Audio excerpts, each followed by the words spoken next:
Yeah, our next guest is Laila Susanne Vars. Laila is a Sami human rights lawyer from the North Sami area in northern Norway. She is the chair of the UN Expert Mechanism on the Rights of Indigenous Peoples. She is also the president of the Sami University. She holds a PhD in international law, and she is the former vice president of the Sami Parliament in Norway and former research director of the Norwegian National Human Rights Institution. She belongs to a Sami family who have lived of traditional Sami livelihoods such as reindeer herding and hunting, fishing, and gathering for generations. North Sami language is her native language. So, Ghazali, please welcome our guest. Thank you so much, Ini. Yes, Laila is on now. I was hoping that after this we could see Grand Chief Littlechild, but he has not come on yet. So we'll wait for him. Well, hopefully that he comes in while Laila comes. We'll do the segment with Laila. Laila, congratulations, Chair Expert Mechanism. Must be thrilled. How are you doing? Hi. Good morning, good afternoon, or good night to some of you. Very nice to see you all. Greetings from the Sami territory here in Norway. Thank you so much, Ghazali.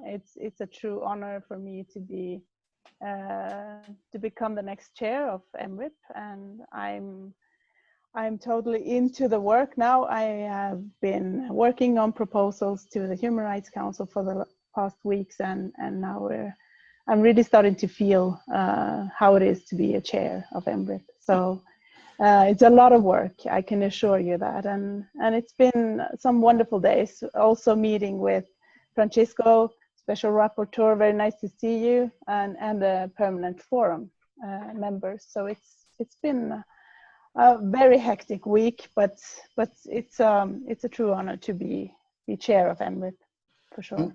Laila, you're also like president, you're at the helm of the Sami University. We talked about a little bit with Pancho about special sauce and ingredients, so I'll keep using that word in here as well. Sorry about that. What is your special sauce or ingredient to Indigenous research and higher education? And what is like, tell me a little bit about the mindset that you would like to transfer to your students. Well, the Sami University, for those of you who don't know our institution, it's the only Sami university in the whole world. At our university, it's a majority of Sami-speaking students, and our administrative and academic language is the Sami language. And that's quite unique, also in a global context. I'm the president and also the chair of the board of the institution. And for me, it's important that to make sure that the young people that are students at our university, that they are very much grounded in their own communities, that they have, they are reindeer herders, they belong to families who have been doing hunting and gathering for generations. They come from small Sami communities, but they also come from urban city environments. A lot of Sami are moving into cities, as other indigenous peoples are too. So that means that our societies are changing, and these youth who are very much our future, they come here to get their teacher's education, or to have training in reindeer herding, bachelor degree, to get some sort of academic foundation for their work. And for me, it's very important that they continue doing the traditional work at the same time as they do the academic work at our university. So I very much always, when I do some mentoring of students, I always tell them to remember the legacy of their ancestors. You cannot fully understand the international indigenous movement. You cannot fully understand the fight for equal rights in all the regions of the world if you don't understand kind of where your own people is coming from and the struggles of your own people. So for me, it's very important that they stand with 1 foot very firmly on the ground in their own community, and then the other feet can be in the international arena, in the academic world, whatever. The opportunities are so many for young people. So it's very important for me to remind them all that they're very privileged, as we live in a part of the world where that it's peaceful, that we don't have to they can, and they also have the right to education here. So compared to many other peoples, they are really privileged. So all right, so I'm going to jump from question to question in my mind now. Let's talk about governance, because it's the theme of this whole series, of course, governance and diplomacy. Let's zoom in on governance. Right now, what we see is top-down. World is going reverse a little bit. Let's talk about political processes. Do you feel that they have to go the same, as in the reverse, or the opposite, or any other ideas on the topic of indigenous political processes for the now? Well, that's a question that could potentially be a question to answer in 5 or 6 PhDs. So it's not easy for me to answer that, but I will try. I come also from a political environment. I've been into politics for 8 years as a member of the Sami parliament in Norway. I often see that,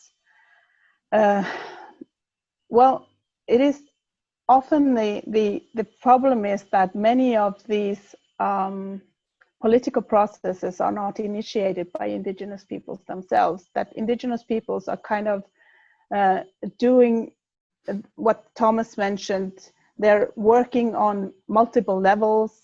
They're trying to follow all these consultation processes, all of these different development projects happening in their traditional lands, and they're trying to do so many things at the same time, and I see that in politics some sort of consultation fatigue, that a lot of indigenous politicians are actually so preoccupied by consultations, negotiations, following all these processes when it comes to climate change, when it comes to green colonization, as we call it, development projects, as states call it. So what happens is that we have little resources, and this is probably the same situation for many indigenous peoples who are in politics, that you have little resources, you have a few politicians that have the capacity to work on many levels, and you kind of you're drawn into that never-ending process kind of daily life, where you kind of lose focus on rights, on the fundamental issues. You start running from meeting to meeting, and then you kind of lose sight of what you really should be doing. And that is a big challenge when it comes to indigenous politics. I think we are really lucky that we have youth like yourself and many other who engage on so many levels and use all the tools that are available for us in politics and also in law. We have the declaration, and we should use it like actively, both on local, national, regional, and international level. So what I always try to, at least if someone asks my advice, I always say that you need to maybe, as a politician, to focus on some things. You cannot, it's not possible to attend all meetings and be able to address all of these different processes in a good way. So it's a lot of worrying things happening in politics. I see, for instance, here in the North, I can give you some examples when it comes to the High North policies. when they're being developed by the Nordic countries and other countries that have interests here up in the north. There are many, many countries in the world who have interests in the natural resources in indigenous areas in the north. Many of those documents, the policies that are developed, are done without the consent of the indigenous peoples who are the traditional owners of the land and who also live here and don't have at least I'm very disappointed by the way that these policies are being made, that there's so little involvement on the grassroots level from the indigenous societies, and there's so little knowledge in indigenous societies about what the state is planning on different kind of development projects. So that is kind of a huge challenge when it comes to indigenous politics, that we should be able to partner up, to be able to sit at the same table as state representatives and to discuss these all these future projects that is affecting our communities very much. So I kind of feel that there's this power imbalance in politics that's still very much there, and that the Sami and other indigenous peoples here in the north are considered as stakeholders, or maybe even just interests, not like real people with a right to self-determination. Wow, that's a lot to think about. And I hate, because the governance, I also have a thought about diplomacy, but it is, I think definitely, like, hopefully that you have time to go into a longer conversation so that we can unpack that a little bit more. Experiences as an EMRIP member, any ideas or thoughts about indigenous diplomacy in a traditional environment, so before COVID, and digital environment? What do you find wins in digital, and what do you find wins in traditional? Many of the panelists have already mentioned that.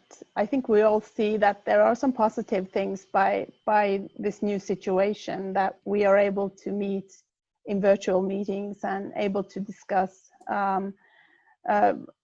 The possibility was there before COVID, but it seems like people are getting really really finding new ways of keeping in touch, and also for the EMRIP, the expert mechanism, we do have these virtual meetings. We had all of our pre-session as a virtual meeting, and adopted our reports and studies. So I find it quite it's quite positive that we still can carry on with our mandate through this crisis, the global crisis that we're in. A negative thing is, of course, I would love to be in Geneva and in New York and do the diplomacy in the traditional way, and to meet with indigenous organizations, leaders, state representatives. To be able to meet in person is always a good thing, because you're in that environment and you kind of have the opportunity to gather people also in different kind of settings in Geneva. So of course that would be what I would prefer, is to have physical meetings, but let's see what happens this spring. We have just adopted our recommendations, our proposals to the Human Rights Council, and I'm hoping for the opportunity to be able to go in person and to present them to the council in September, but we still don't know. So we're kind of waiting for hopefully the EMRIP, as it's scheduled right now, proposed schedule, will be the first big UN Indigenous meeting at the UN. So let's cross our fingers for that. You're a EMRIP member, chair right now. Again, congratulations. Indigenous, talk to me about Indigenous women in governance, diplomacy. Any perspectives, ideas, or insights you'd like to share? Well, for those of you who have followed these processes with the drafting of the declaration and the establishment of the expert mechanism, you all know that there's always been those strong Indigenous women as a part of that process. Although that the expert mechanism for some period was only men, and I see my dear friend Willie Littlechild now joining us, and he was one of the former members in a period where there were a lot of men in the expert mechanism. I find it very important, and that was also, I heard from the process of choosing new members to the expert mechanism, that the Human Rights Council very much highlighted the need to get Indigenous women into this body. And I always think that we should have Indigenous youth, we should have elders, we should have men and women participating, because it brings these new perspectives into any discussion. So I find in our communities, there is a tendency, though, that Indigenous women are the ones who are highly educated. They do the academic work, and then many of the Sami young men, they turn to traditional livelihoods, and they are not as eager as Tuomas Aslak to engage into international work and politics. So that is actually, we have a reverse kind of situation in our communities, that we try to encourage young men to also take higher education, join the international processes, and to kind of join the diplomatic work of the Indigenous movement. So in our communities, there is this a quite different challenge than you have in other Indigenous communities. And there are so many processes, I mean. So I see also the climate change process, the International Decade of Indigenous Languages that is coming up. So we have a lot of spaces to fill with all these brilliant people that we have. And I do hope that people remember to always have that kind of balance when it comes to representation, that it also youth, women, elders are given the space on those platforms. Thank you so much. Thank you so much, Laila. Any final thoughts? No, not final thoughts, but like things that we did not touch upon that you really want to talk about, like for the next 90 seconds, 2 minutes. No, I'm just very thankful that you have started with these conversations. I think we need them, and I'm just reminding everybody that the expert mechanism has adopted our land rights study, and I thank everybody who has given input to that study. And I can also announce for you that the 2022 study of EMRIP is also decided, and it will be a follow-up study on land rights, where we hopefully also can bring to the table some of the experiences after COVID, that we see a lot of really worrying situations in different Indigenous peoples' areas concerning land rights after COVID, and caused by different kind of processes that is caused by COVID. And so I urge you all to start already think about giving your input to the 2022 study of EMRIP, and to give us those examples that we need in order to have a really good report on land rights also in 2022. Okay. Thank you so much, Laila, for your time. I know you're busy. Very much appreciated. And yeah, I don't know, like this has been a stellar lineup already. Ini, what do you think about like Laila's contributions? Well, what can I say? From academic point of view, also, and from the communities, having that two things point of view and the realities that we have. I'm pretty sure there is so many questions. Me personally, I will watch a YouTube again after that to stay like to write and everything, because it's amazing that the guests that we have, and Laila, thank you very much for this